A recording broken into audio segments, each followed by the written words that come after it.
প্রিয় ভাই বোনেরা, শুধু নির্বাচনী ব্যবস্থা নয়, আমরা দেখেছি বিচার ব্যবস্থাকে কিভাবে ধ্বংস করে দেওয়া হয়েছে। আমরা দেখেছি সেই সময় কিভাবে আইন শৃঙ্খলা বাহিনীকে রাজনীতিকরণ করার মাধ্যমে আইন শৃঙ্খলা বাহিনীকে ধ্বংস করে দেওয়া হয়েছিল।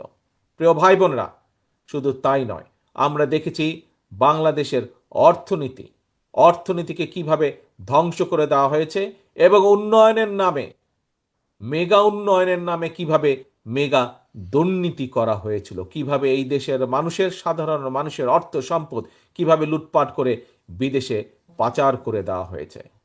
প্রিয় ভাই বোনেরা, জুলাই আগস্ট মাসে আমরা দেখেছি জনগণ যখন এই সকল রাজনৈতিক দলগুলোর আন্দোলনে শরিক হয়েছে, জনগণ যখন মা বোন থেকে শুরু করে রিক্সা চালক, সিএনজি চালক, মুদি দোকান কর্মচারী, ছোট ব্যবসায়ী, শিক্ষক, উকিল, ডাক্তার, সর্বস্তরের সর্বশ্রেণী পেশার মানুষ যখন এই রাজনৈতিক দলগুলোর দাবির প্রতি একত্রতা ঘোষণা করে আমরা দেখেছি কিভাবে রাজপথে নেমে এসেছিলেন। সেই সময় স্বৈরাচার তাদের ক্ষমতা দখল ধরে রাখার জন্য আমরা দেখেছি হাজার হাজার মানুষের উপরে গুলি করেছে।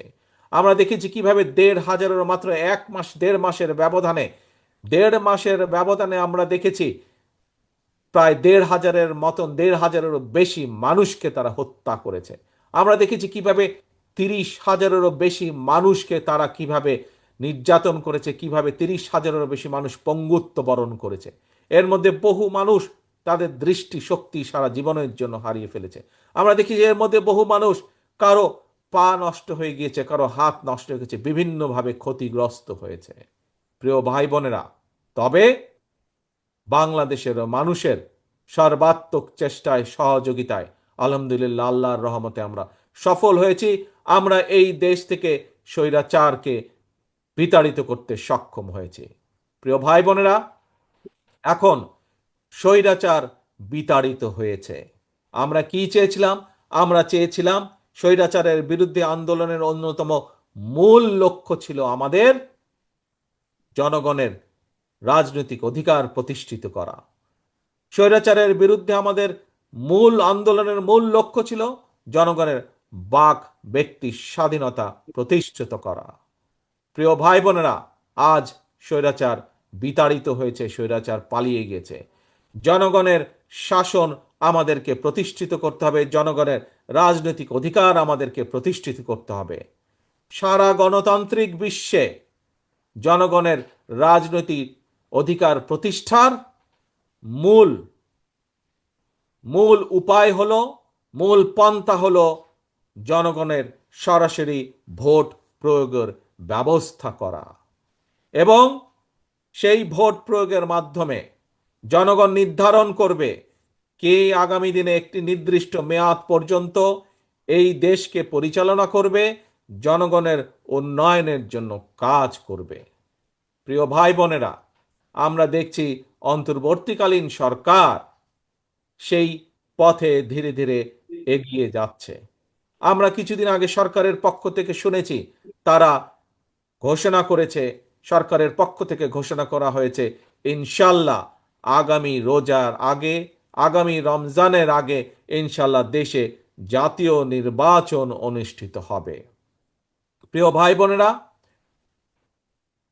এই জাতীয় নির্বাচন অনুষ্ঠানের মাধ্যমে জনগণের অধিকারের প্রথম পদক্ষেপ বাস্তবায়িত হবে। এখন শুধু ভোট হলেই হবে না, ভোটের মাধ্যমে শুধু সরকার গঠন করলেই হবে না।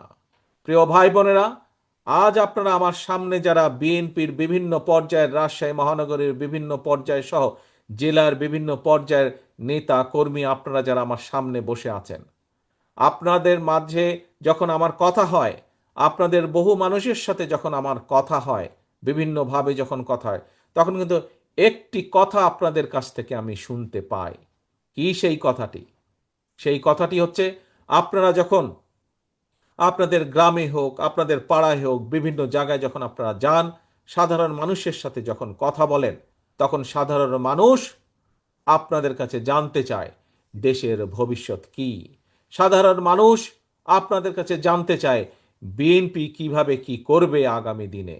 অর্থাৎ এই যে কথাগুলো আপনাদের কাছে জানতে চায়, কেন জানতে চায়?